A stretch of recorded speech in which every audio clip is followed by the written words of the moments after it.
Las Confesiones de San Agustín, una producción de la Orden de San Agustín y la Orden de Agustinos Recoletos.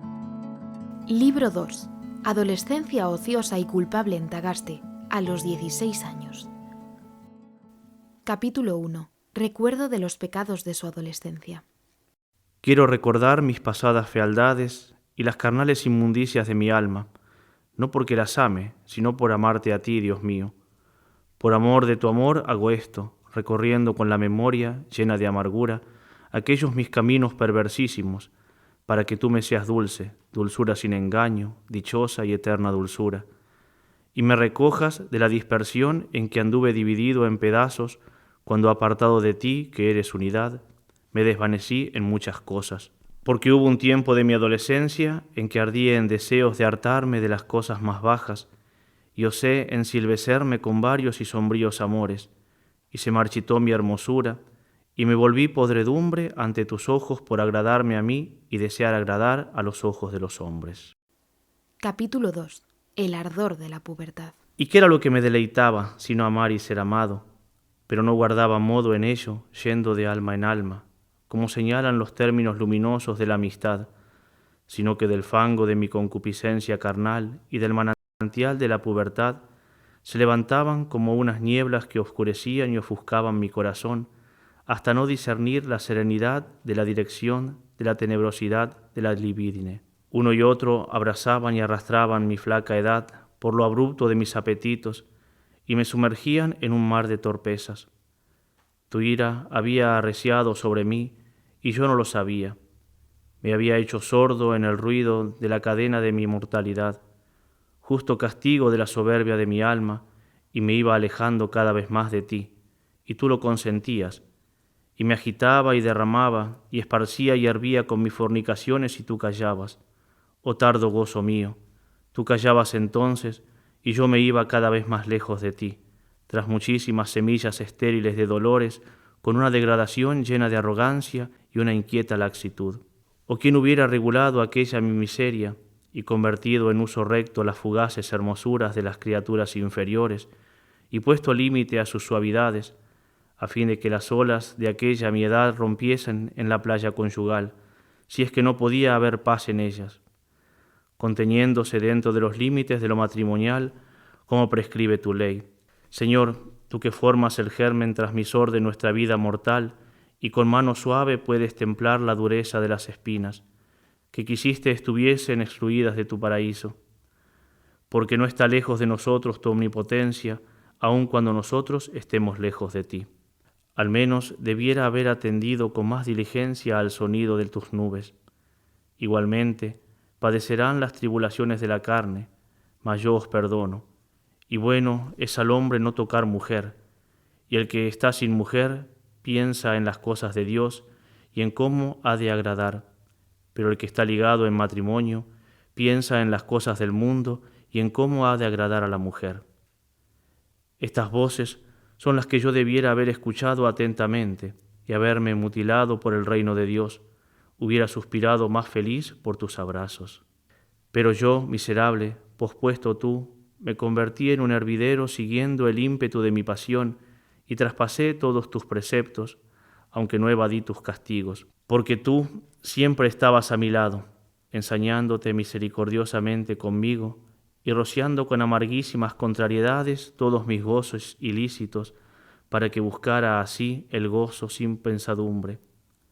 Y cuando lo hallara, en modo alguno fuese fuera de ti, Señor, fuera de ti, que finges dolor en mandar y hieres para sanar y nos das muerte para que no muramos en ti. Pero ¿dónde estaba yo? Oh, qué lejos, desterrado de las delicias de tu casa en aquel año 16 de mi edad carnal, cuando empuñó su cetro sobre mí y yo me rendí totalmente a ella, la furia de la libidine, permitida por desvergüenza humana, pero ilícita según tus leyes. Ni aun los míos se cuidaron de recogerme en el matrimonio al verme caer en ella. Su cuidado fue solo de que aprendiera a componer discursos magníficos y a persuadir con la palabra. Capítulo 3. Luctuosa ociosidad del año 16. En este mismo año se hubieron de interrumpir mis estudios de regreso de Madaura, ciudad vecina, a la que había ido a estudiar literatura y oratoria, en tanto que se hacían los preparativos necesarios para el viaje más largo a Cartago, más por animosa resolución de mi padre que por la abundancia de sus bienes, pues era muy modesto munícipe de Tagaste. Pero, ¿a quién cuento yo esto? No ciertamente a ti, Dios mío, sino en tu presencia cuento estas cosas a los de mi linaje, el género humano, cualquiera que sea la partecilla de él que pueda tropezar con este mi escrito. ¿Y para qué esto? Para que yo y quien lo leyere pensemos en qué abismo tan profundo hemos de clamar a ti, y qué cosa más cerca de tus oídos que el corazón que te confiesa y la vida que procede de la fe. ¿Quién había entonces que no colmase alabanzas a mi Padre, quien, yendo más allá de sus saberes familiares, gastaba con el Hijo cuanto era necesario para tan largo viaje por razón de sus estudios? Porque muchos ciudadanos, y muchos más ricos que él, no se tomaban por sus hijos semejante empeño. Sin embargo, este mismo Padre nada se cuidaba, entre tanto, que yo creciera ante ti o fuera casto, sino únicamente de que fuera diserto, aunque mejor dijera desierto, por carecer de tu cultivo, oh Dios, único verdadero y buen Señor de tu campo, mi corazón. Pero en aquel 16º año se hubo de imponer un descanso por la falta de recursos familiares, y libres de escuela, hube de vivir con mis padres. Se elevaron entonces sobre mi cabeza las zarzas más lascivias, sin que hubiera mano que me las arrancara. Al contrario, cuando cierto día me vio pubescente mi padre en el baño, y revestido de inquieta adolescencia, como si se gozara ya pensando en los nietos, fuese a contárselo alegre a mi madre, alegre por la embriaguez con que este mundo se olvida de ti, su Criador, y ama en tu lugar a la criatura, y que nace del vino invisible de su perversa y mal inclinada voluntad a las cosas de abajo. Mas para este tiempo habías empezado ya a levantar en el corazón de mi madre tu templo y el principio de tu morada santa, pues mi padre no era más que un catecúmeno, y esto de hacía poco. De aquí el sobresaltarse ella con un santo temor y temblor, pues aunque yo no era todavía cristiano, temió que siguiese las torcidas sendas por donde andaban los que te vuelven la espalda y no el rostro. Ay de mí, y me atrevo a decir que callabas cuando me iba alejando de ti. Es verdad que tú callabas entonces conmigo, ¿y de quién eran sino de ti aquellas palabras que por medio de mi madre, tan creyente, cantaste en mis oídos, aunque ninguna de ellas penetró en mi corazón para ponerlas por obra? Quería ella, y recuerdo que me lo amonestó en secreto con grandísima solicitud, que no fornicase, y sobre todo que no adulterase con la mujer de nadie. Mas estas reconvenciones me parecían mujeriles, a las que me hubiera avergonzado obedecer. Pero en realidad tuyas eran, aunque yo no lo sabía, y por eso creía que tú callabas, y que era ella la que me hablaba, siendo tú despreciado por mí en ella, por mí, su hijo, hijo de tu sierva y siervo tuyo, que no cesabas de hablarme por su medio.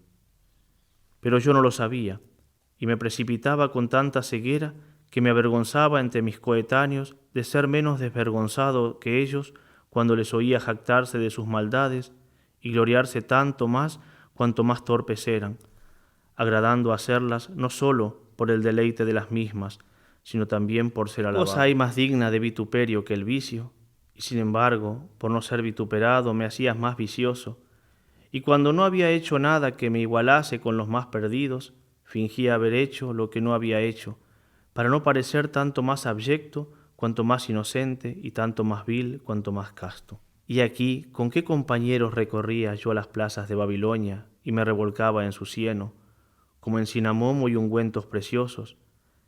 Y en medio de él, para que me adhiriese más tenazmente, me pisoteaba el enemigo invisible y me seducía por ser yo fácil de seducir. Ni aun mi madre carnal, que había comenzado a huir ya del medio de Babilonia, pero que en lo demás iba despacio, cuidó, como antes lo había hecho aconsejándome la pureza, de contener con los lazos del matrimonio aquello que había oído a su marido de mí, y que ya veía me era pestilencial, y en adelante me había de ser más peligroso, si es que no se podía cortar por lo sano.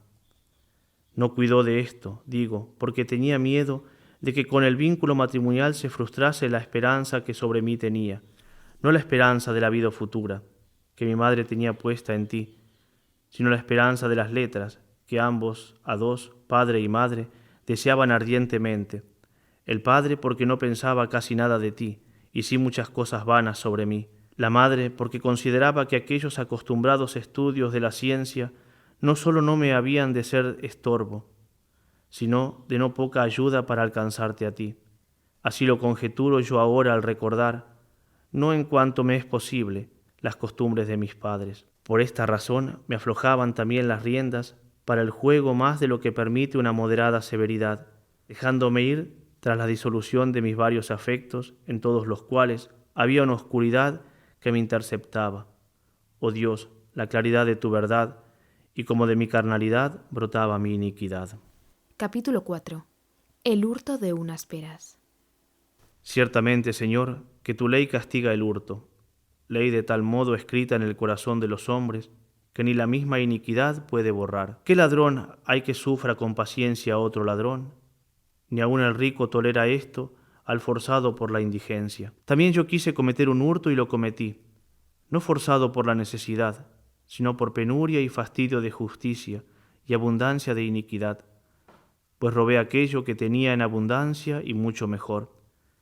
Ni era el gozar de aquello lo que yo apetecía en el hurto, sino el mismo hurto y pecado.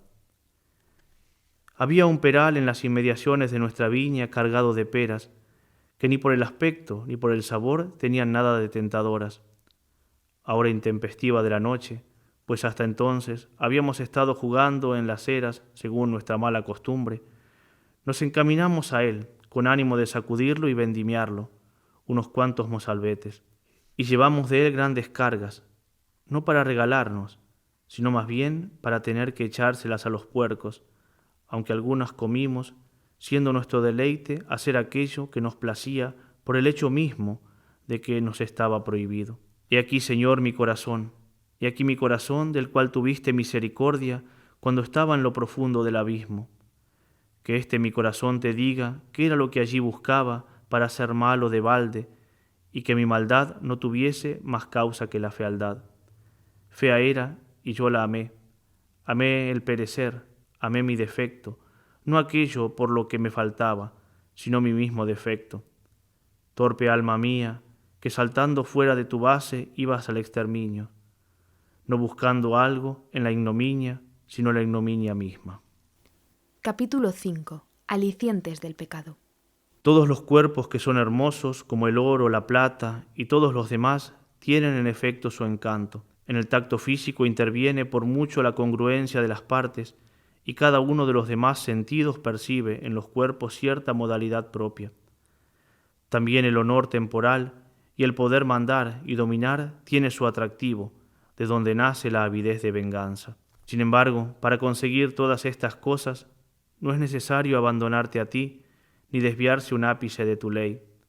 También la vida que aquí vivimos tiene sus encantos, por cierta manera suya de belleza, y por la correspondencia que tiene con las inferiores. Cara es, finalmente, la amistad de los hombres por la unión que hace de muchas almas con el dulce nudo del amor. Por todas estas cosas y otras semejantes, se peca cuando, por una inclinación inmoderada a ellas, no obstante que sean bienes ínfimos, son abandonados los mejores y sumos, como eres tú, Señor, Dios nuestro, tu verdad y tu ley.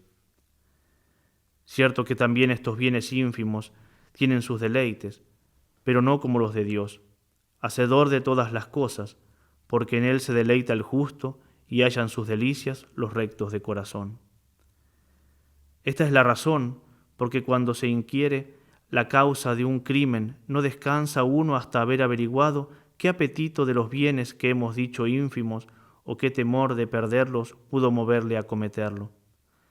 Hermosos son, sin duda, y apetecibles, aunque comparados con los bienes superiores y beatíficos son viles y despreciables. Uno comete un homicidio. ¿Por qué habrá sido? ¿Porque amó la esposa del muerto o su finca? ¿O porque quiso robar para tener con qué vivir? ¿O temió sufrir de él otro tanto? ¿O bien, herido, agredió en deseos de venganza? ¿Acaso hubiera cometido el crimen sin motivo, por solo el gusto de matar? ¿Quién lo podrá creer? Porque aún de cierto hombre sin entrañas y excesivamente cruel, de quien se dijo que era malo y cruel de balde, se añadió sin embargo el motivo, para que la ociosidad no embotara su mano o el sentimiento. Mas si todavía indagares por qué esto es así, te diré que para con aquel ejercicio de crímenes, tomada la ciudad, consiguiese honores, poderes y riquezas, y careciese del miedo a las leyes y los apremios a la vida, causados por la escasez de su patrimonio y de la conciencia de sus crímenes. Así pues, ni aun el mismo Catilina amaba sus crímenes, sino otra cosa, por cuyo motivo los cometía. Capítulo 6.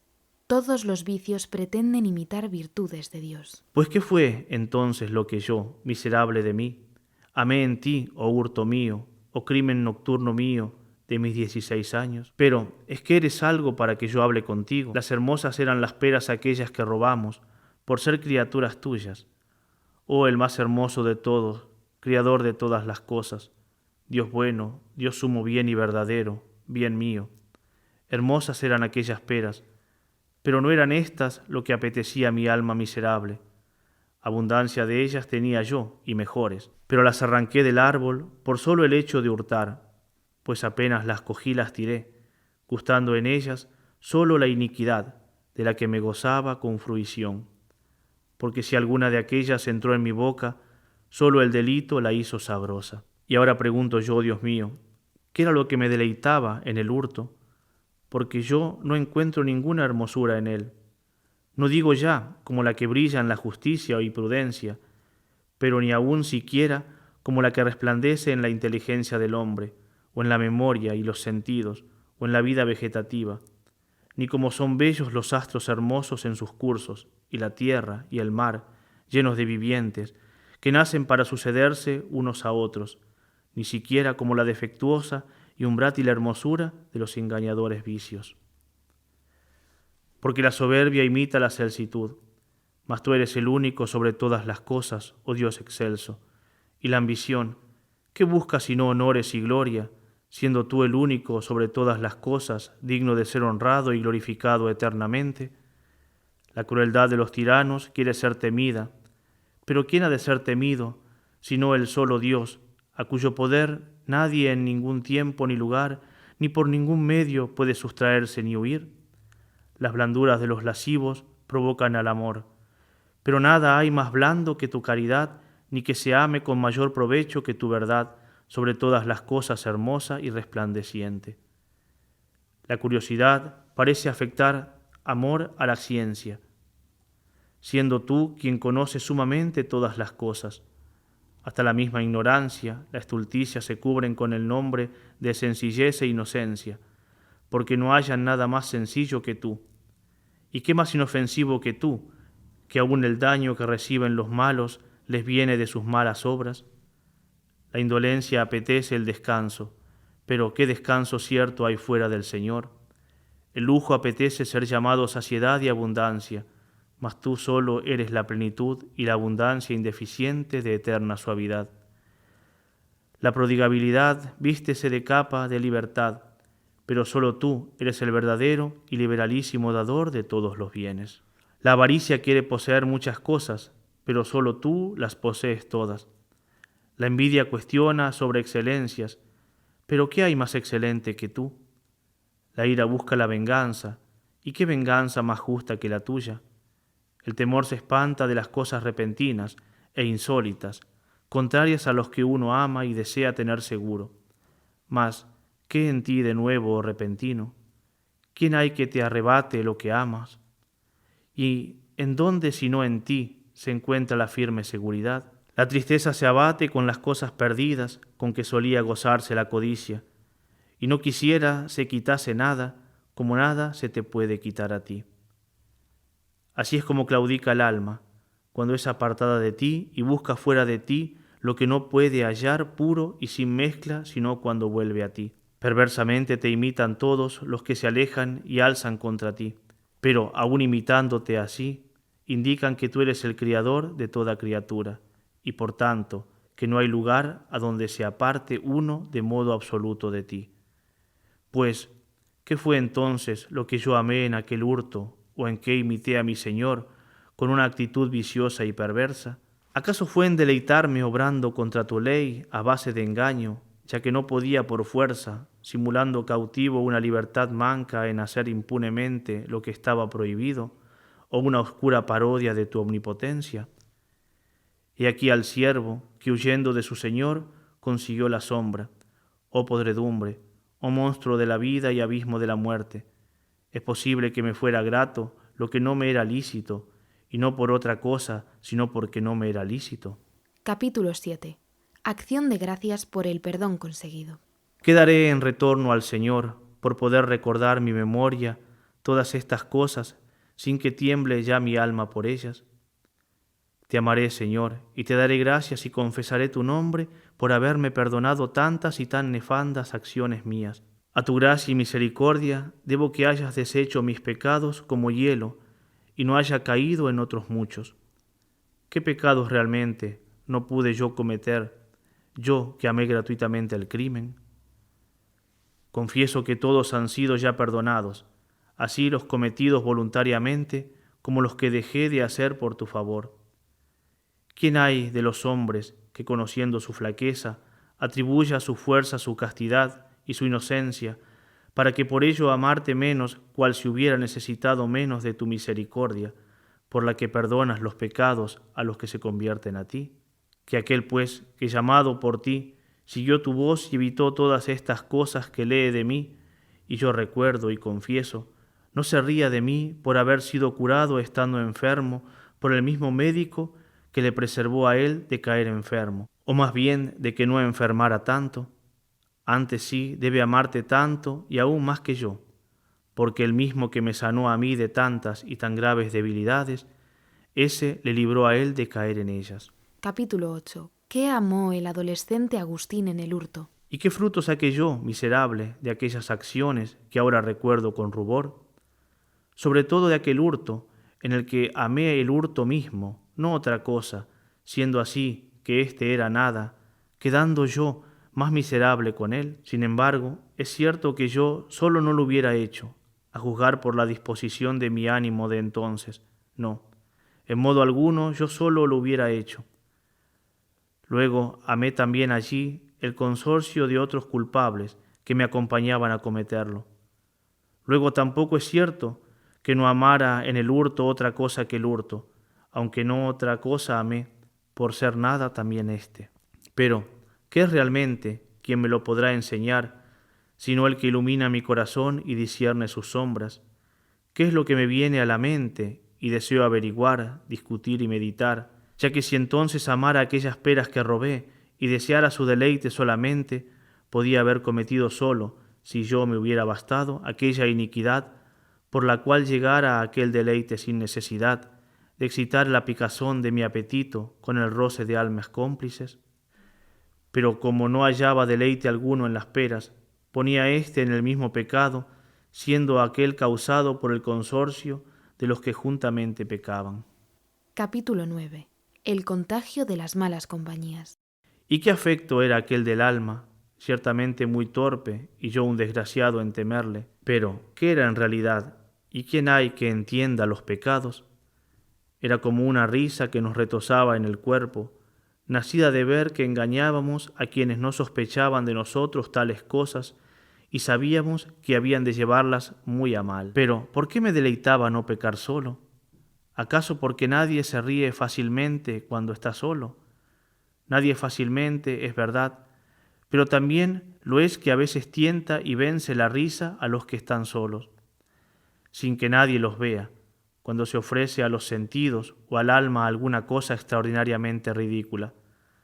Porque la verdad es que yo solo no hubiera hecho nunca aquello.